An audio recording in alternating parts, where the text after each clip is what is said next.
Good morning, everybody.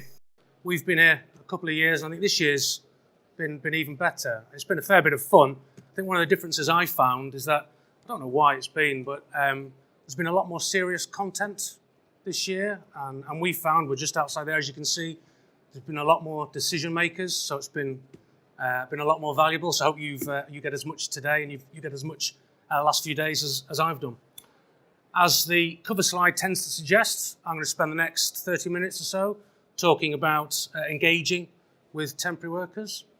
But first, I'm going to be mildly controversial and suggest that if most of you are recruiters here, that the vast majority of the companies that you represent typically pay lip service to this. It seems like a good thing to do. It sounds obvious. But how many of the organisations that you work for genuinely focus on engagement with your temporary workers? How many actually put in place an actionable plan and focus upon it? Now, I wouldn't expect publicly any of you to agree with me or suggest it, but the few little nods and looks that I'm getting here tends to think that in your heart of hearts, privately, most of you probably agree with me.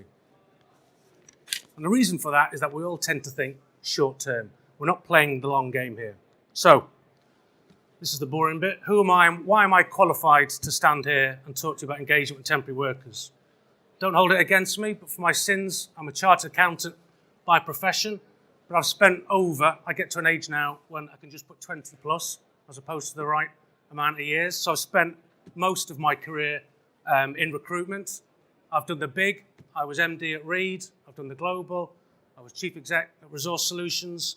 I've done a lot more of the entrepreneurial domestic, so I've got the battle scars. Most of my thing is temps, and really MSP and temps.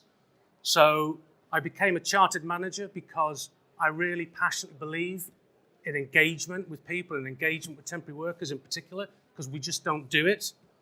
And I joined Centric a while ago, which I'll touch on very briefly, but it's all about engagement. Engagement's what we do. So for career, I've been engaged with temps and engagement, and I've done that most of my life, and engagement's now all I do, so that's what I specialise in. Okay, what are we going to talk about? Some of you will know this, so apologies, but most of you will think that you know about it. And I think sometimes, this is a bit of the anal accountant in me, it's useful to reflect on hard and fast facts and content, and the outcomes that we then start to make, if they're based on fact and content, with our gut feel and the more creative side, tends to give a more balanced view. It's the science and the art sort of perspective of things. So, most of what I've got here is fairly free format, but I have a very intelligent colleague who's produced just a few paragraphs that I am going to read out on the philosophy of engagement, because it will do it sort of justice far better than I can do. So here we go.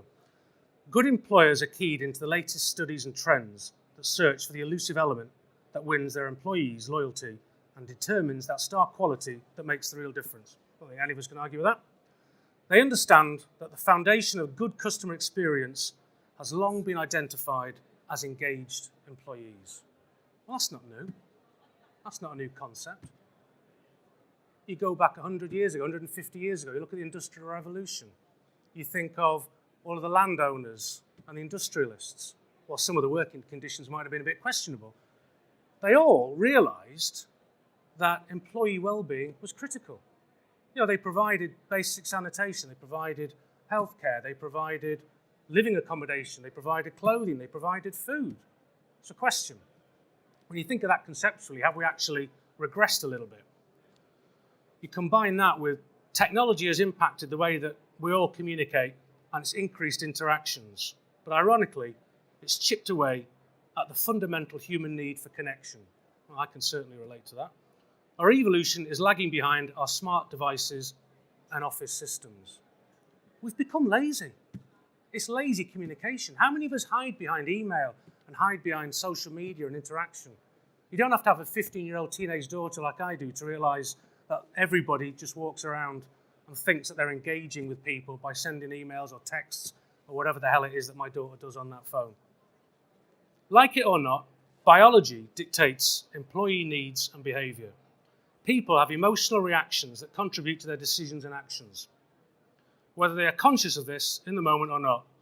Decades of defining professional behaviour has also contributed to the cultural norm of ignoring emotions at work, although they form the basis of employee engagement. That's crazy, but it's the reality. After all, the definition of engagement includes a desire to improve, a belief in the organisation, team spirit, respect, willingness to go the extra mile, which are all rooted in feeling good at work. I don't think we can argue with that. Additionally, technology remains firmly behind humans in building relationships, trust, motivation, and inspiration. These elements come from meaningful interactions where the time and commitment of leaders are invested in their team. Annual surveys cannot power changes as quickly as real-time feedback and appraisal.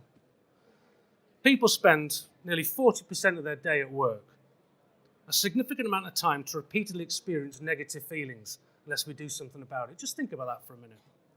Studies have consistently shown that a bad relationship with managers leads to employees seeking new position elsewhere. It sounds obvious, but typically we don't do anything about it. Last bit I'm going to read. Good relationships encompass good communication, recognition, and acknowledgement, while a good employer aligns the team to the organisational vision and targets.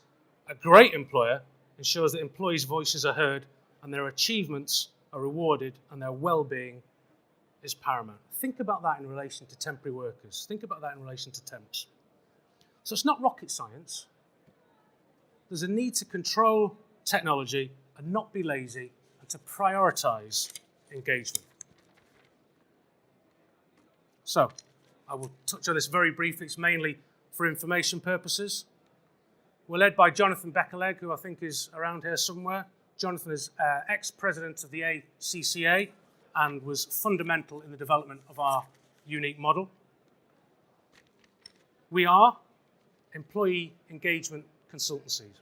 Now, unlike most consultancies, we actually deliver what we say we're going to deliver. So we have an outsourced type model. So instead of saying, here's what we recommend that you do, A, B, and C, and leave you to try and implement it, we'll actually do it for you. So everything we do is focused on helping clients engage with their employees. It's applicable to permanent staff, but also temporary, and indeed more so temporary workers, not just because that's my background, but we tend to not focus as much as we should do on the well-being and the engagement of temporary workers. I found this myself in a lot of the businesses that I've run.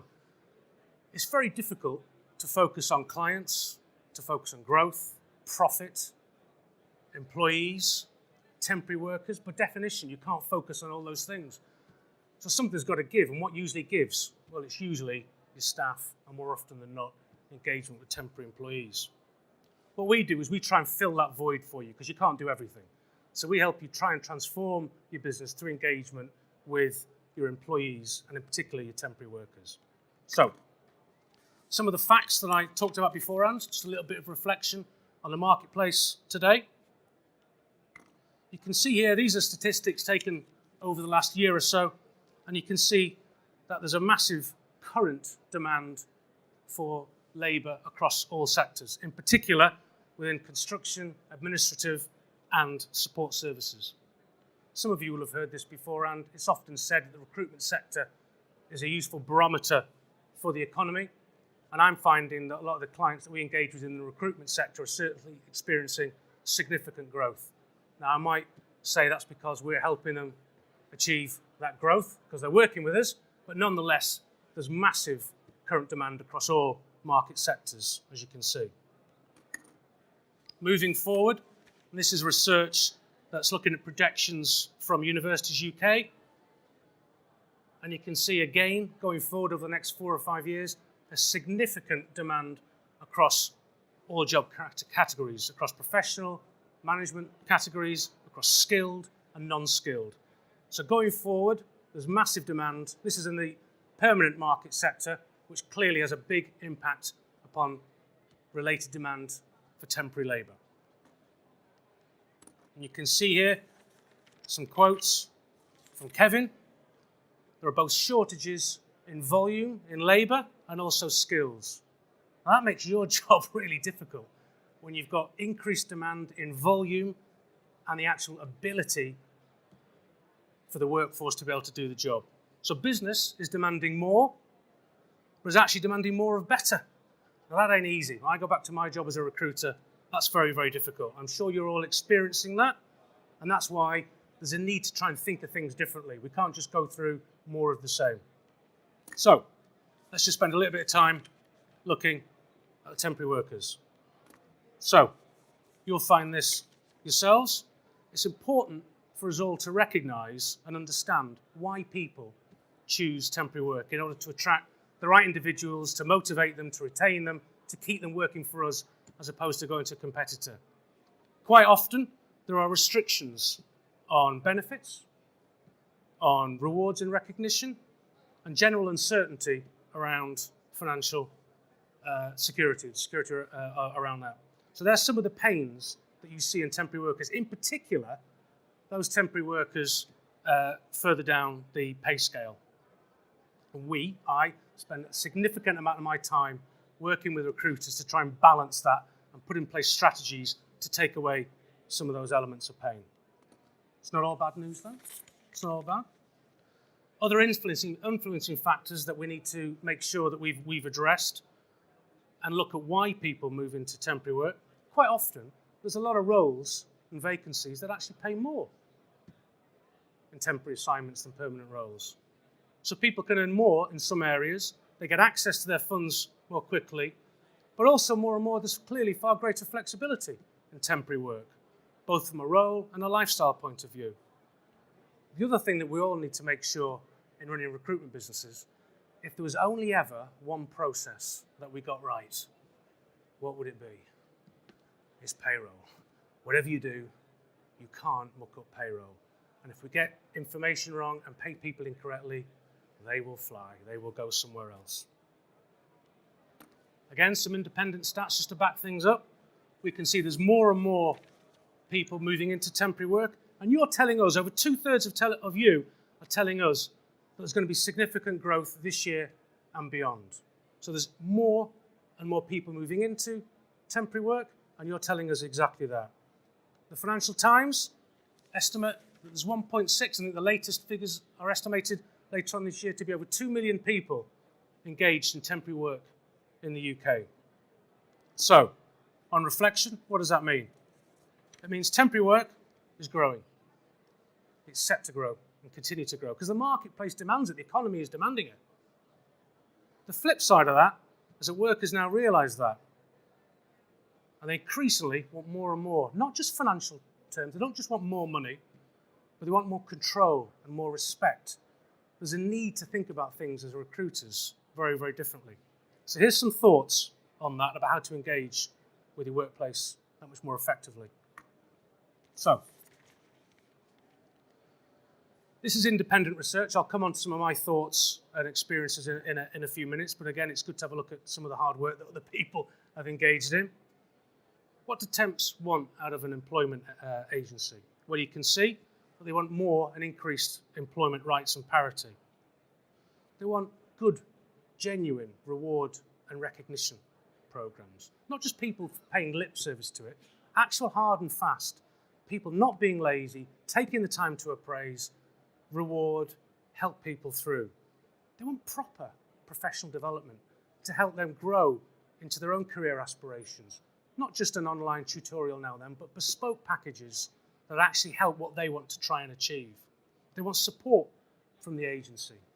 One of the things that's always very difficult in our matching industry as it is to match the client requirements to the temporary worker requirements, and then also clearly, because we all work for whoever we work for, our margin requirements. How many of us actually prioritise the temporary worker requirements? I would hazard to guess, and I've done this myself, so I don't mind putting it out there, not many of us, because we tend to think far too short term. If you believe a lot of the facts that I've been through, there's a mismatch and there's an imbalance between the supply and demand of the labour.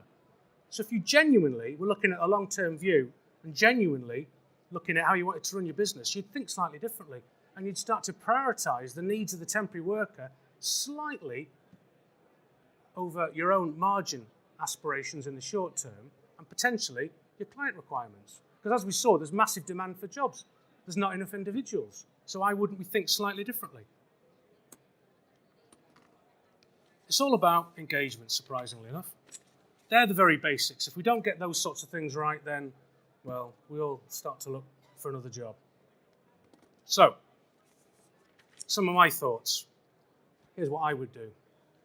Now, clearly, the business I represent, we do all of this and it's packaged, but I'm not here to sell that. You can go and try and recreate this, or just pick the elements that you like, but at least do something. Proper training and development. Make it bespoke. Think about what the individuals actually want. But here's the thing, it's going to cost you some money. You're going to have to invest in it, and you can't charge people for it. If you want temporary workers to come into your community and want to work for you and not work for anybody else and to stay loyal, then I'm afraid you're going to have to do something about it. They want training. They want to feel as if they work for you and for the host organisations that you're placing them with. So you have to take it seriously. I've got good work environment and promoting things like healthy eating. How much nicer is it to go and work in a better environment? How much nicer is it if you're helping your temporary worker with that? We do things like we put healthy snacks and better things for people to eat and all the rest of it. We take those to the work environment. And some of it's a little bit gimmicky and some of it works, but it's about the time and the effort and the trust to show that you actually give a damn for the individual. And if you go back 100, 150 years ago, it's what the big industrialists and the big landowners and all the rest of it. It's about the time and the effort with a little bit of cost. Proper reward and recognition programs. Reward by definition means you're going to have to pay. Proper recognition is about taking the time and the effort to talk to people. Don't be lazy.